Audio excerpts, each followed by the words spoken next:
je m'appelle Valentine, j'ai 15 ans et je suis addict aux bonbons.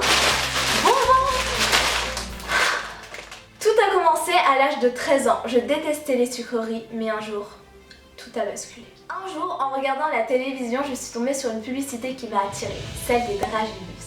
J'ai alors ressenti un besoin compulsif d'en manger. Ce fut le déclic de ma vie. C'était tellement bon, je ne pensais jamais un jour découvrir une passion aussi addictive pour un simple bonbon. Les années passèrent, je m'étais habituée peu à peu à manger d'autres bonbons. Carambar, tête brûlée, crocodile, sucette, fraise tagada, tout cela, tous les jours.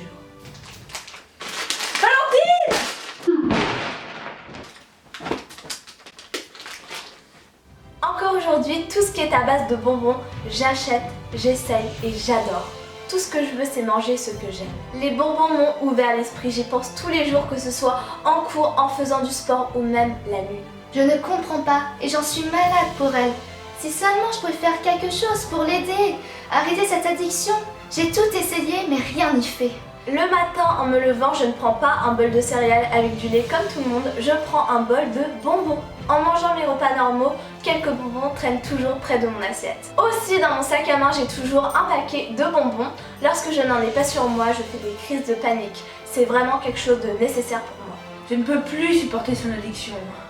Il y a des bonbons partout dans la maison, c'est vraiment écœurant. Tous les jours et à n'importe quelle heure, Valentine achète des quantités énormes de sucreries et à tous les prix. C'est désespérant.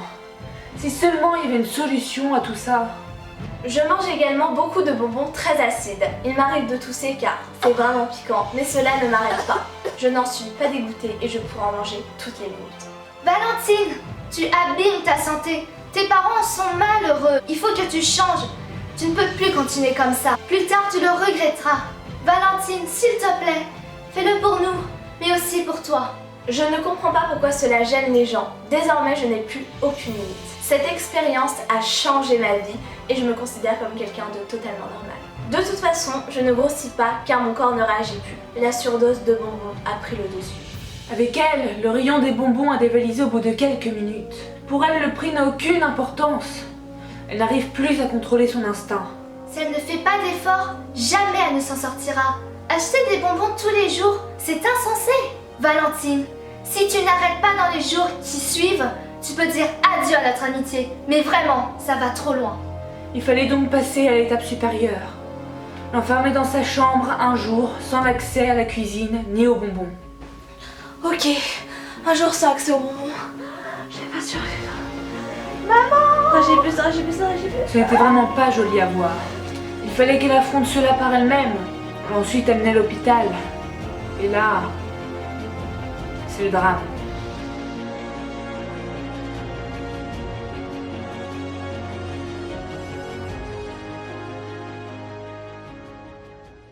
Et donc voilà, la vidéo est terminée, j'espère vraiment qu'elle vous a plu. Je vous rassure, je ne suis pas addict aux bonbons dans la vraie vie, c'est vraiment une vidéo à prendre au second degré. Je trouve que c'est une vidéo qui rentre bien dans le thème d'Halloween parce qu'on parle de bonbons et aussi parce qu'à la fin c'est assez tragique. Et donc voilà, j'espère encore une fois que la vidéo vous a plu, je vous fais de gros bisous et à bientôt dans une prochaine vidéo.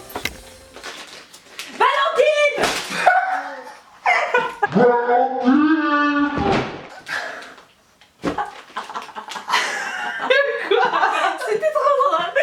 Peut-être mettre un zoom sur moi. Salut! Ah non, c'était gênant. Ça sert à rien de mettre un zoom si tu te recules, toi t'es belle.